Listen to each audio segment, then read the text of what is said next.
And one of the dogs that might find his way into a foster home this holiday season is Haggard. He acquired that name because he is a red Merle color.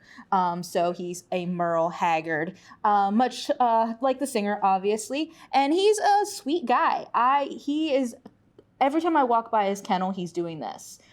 He leans on people. He leans on the front of the kennel. His jowls kind of slide up because he just wants you to reach in and pet him, especially if you're close to the kennel. He's like, I got to get as close as I can. So he's a very affectionate guy in addition to being incredibly cute.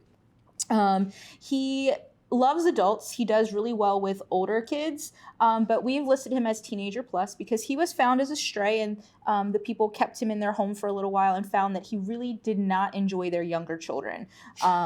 He was very good about using his body language, but he was using cues that were saying, hey, I don't really dig this. Can you please leave me alone? And we want to make sure that he's going to be set up for success in a new home. So we are recommending him to go to a home with adults only or teenagers. If you have kids that are a little bit older, in that tween age, I guess, and they're used to having a dog, would also be fine. But we're trying to stay away from those really young kids. He's playful, energetic. He does know, some basic things. Sit. But he can get a little playfully aroused like most of the dogs his age. He's about 2 to 3 years old. So still just starting to come out of that adolescent dog age.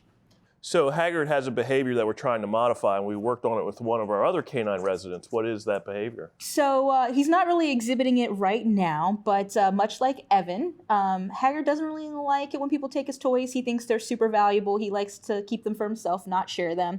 And that's another reason why we're looking at, families with older kids for him, because that's something that he needs to learn. But a lot of kids don't necessarily know to wait or to trade when they're taking toys away. And a lot of kid toys look like dog toys. So we don't want him to be confused on that front. So all of those things are easily modifiable. We've done a really good job with Evan teaching trade or, I come in peace so that they know that when you walk by, it doesn't mean that you're going to take something away.